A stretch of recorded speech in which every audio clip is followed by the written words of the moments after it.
اس کے بعد ہماری زندگی کی دو بنیادیں ہیں جو میرے نبی سے آتی، ایک عبادت ایک اخلاق، ایک عبادت ایک اخلاق، ایک عبادت ایک اخلاق۔ عبادت میں نماز نہ چھوٹے، یہاں تک میری آواز جا رہی ہے، جو سن رہے ہیں نماز نہ چھوڑو، جیسے بھی آتی ہے پڑھو، نماز نہ چھوڑو، جہاں ہو پڑھو، جس جگہ پر ہو پڑھو، سفر میں ہو حضر میں ہو، جی پڑھی نہیں گئی، نہیں نہیں نہیں، محرم ابھی چل رہا ہے، کربلا کا زخم تازہ ہے، دنیا میں ظلم کی آخری تاریخ لکھی جا رہی ہے اور مظلومیت کی بھی آخری تاریخ لکھی جا رہی ہے۔ نہ ظلم ایسا کبھی ہوا نہ ہوگا، نہ مظلوم ایسے کبھی آئے نہ آئیں گے، نہ ظالم کبھی ایسے کسی نے دیکھے نہ سنے۔ اور نماز کا وقت داخل ہوا اور جناب عالی مقام امام نے زہیر سے فرمایا کہ ان سے کہو مجھے نماز پڑھنے دو، جنگ روکو۔ زہیر نے آگے بڑھ کر شمر سے کہا تھوڑی دیر جنگ روک دو، نماز پڑھنی ہے۔ اس نے کہا ہم نہیں روکیں گے۔ حسین ابن نمیر ایک کوفی سردار کہنے لگا تمہاری نماز ہوتی ہی نہیں۔ زہیر نے فرمایا لعنت ہے تم پر، تمہاری نسلوں پر، جس گھر کی طفیل نماز ملی ان کی نہیں ہوتی تو پھر کس کی ہوتی ہے؟ انہوں نے واپس آ کے فرمایا حضور وہ نماز کی اجازت نہیں دے رہے۔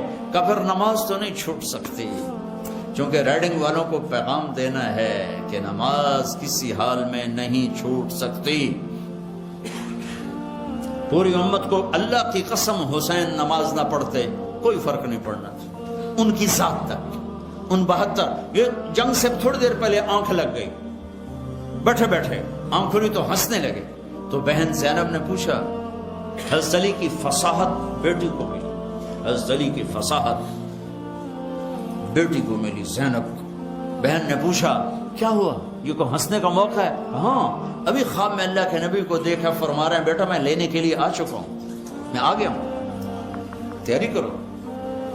حضرت ام سلمہ سوئی ہوئی تھی، 61 ہجری، عصر کے وقت قریب، اللہ سوئی ہوئی تھی، آنکھ دیکھا جناب رسول اللہ صلی اللہ علیہ وسلم، داڑھی میں مٹی، سر میں مٹی، چہرہ پیلا زر۔ یا رسول اللہ میرے ماں باپ قربان، کیا ہوا؟ کہا حسین کا قتل دیکھ کے آ رہا۔ ہاں اللہ کو راضی کرنے کے لیے یہاں تک جانے کا پیغام موجود ہے۔ اولاد کو ذبح کروانا آسان کام ہے جبکہ بچانے میں ایک لفظ لگتا ہو، ایک لفظ، ایک لفظ۔ ہم جھوٹ بول کے پاؤنڈ بچائیں، جھوٹ بول کے دھوکہ دے کے ایمان کا سودا کریں۔ حضرت علی نے فرمایا لا تبع آخرتک بدنیاک بل بع دنیاک بآخرتک۔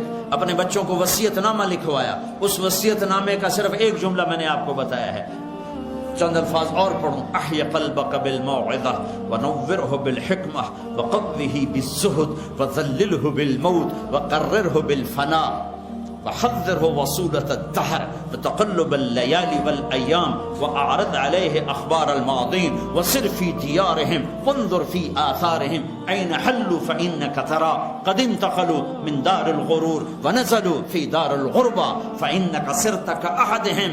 اب میں آخر جملے کا ترجمہ کرتا ہوں، پہلا صرف اس کی چاشنی اتنی تھی، آپ اس کا مٹھاس لیتے رہو، ترجمہ بے شک نہ پتہ ہو۔ فلا تبع آخرتک بالدنیا، میرے بچوں ایک دن ایسا آئے گا، ایک طرف آخرت ہوگی ایک طرف دنیا ہوگی، آخرت بچاؤ تو دنیا جاتی ہے، دنیا بچاؤ تو آخرت جاتی ہے، تو آخرت کو بچا لینا، دنیا کو جانے دینا۔ ولا تبع دنیاک ولا تبع آخرتک بدنیا بع دنیاک بآخرتک ولا تبع آخرتک بدنیا۔ دنیا چھوڑنی پڑے چھوڑ دینا، چونکہ موت چھوڑا دیتی ہے، آخرت نہ چھوڑنا، آخرت نہ چھوڑنا۔ باپ کی وصیت کو پانی پلایا جا رہا ہے، ایک بول پہ ساری نسل بچ سکتی ہے۔ جان بچانے کے لیے تو کلمہ کفر بھی جائز، وہ کلمہ کفر تو نہیں تھا یزید کی بیعت کرتا، لیکن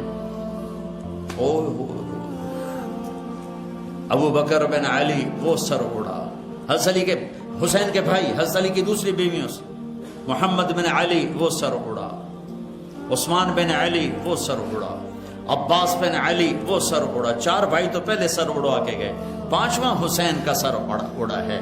حسن کے بیٹے قاسم عبداللہ، ابو بکر بن حسن تینوں کے سر نیزے پہ، اپنے بیٹے علی الاکبر، علی الاصغر، عبداللہ بن حسین تینوں کے سر نیزے پر، مسلم بن عقیل کے دو بیٹے عبداللہ عبد الرحمن دونوں کے سر نیزے پر، عبداللہ بن جعفر کے دو بیٹے عون اور محمد دونوں کے سر نیزے پر، مسلم بن عقیل کے بیٹے موسیٰ، یحییٰ، جعفر، عثمان چاروں کے سر نیزے پر۔ یہ اہل بیت کے سر کٹ کٹ کے نیزے پہ جا کر تم ریڈنگ والوں کو پیغام دے رہے ہیں کہ دنیا کے لیے دھوکہ نہ دینا، جھوٹ نہ بولنا۔ کاغذات بنانے کے لیے ہمارے پاکستانی انڈین کتنا جھوٹ بول رہے ہیں، کتنے دھوکے کر رہے ہیں، کتنی یہاں کی لڑکیوں سے فراڈ کی پیپر شادیاں کر کے کاغذات بنانا چاہتے ہیں، ٹیکس بچانے کے لیے کتنا جھوٹ بول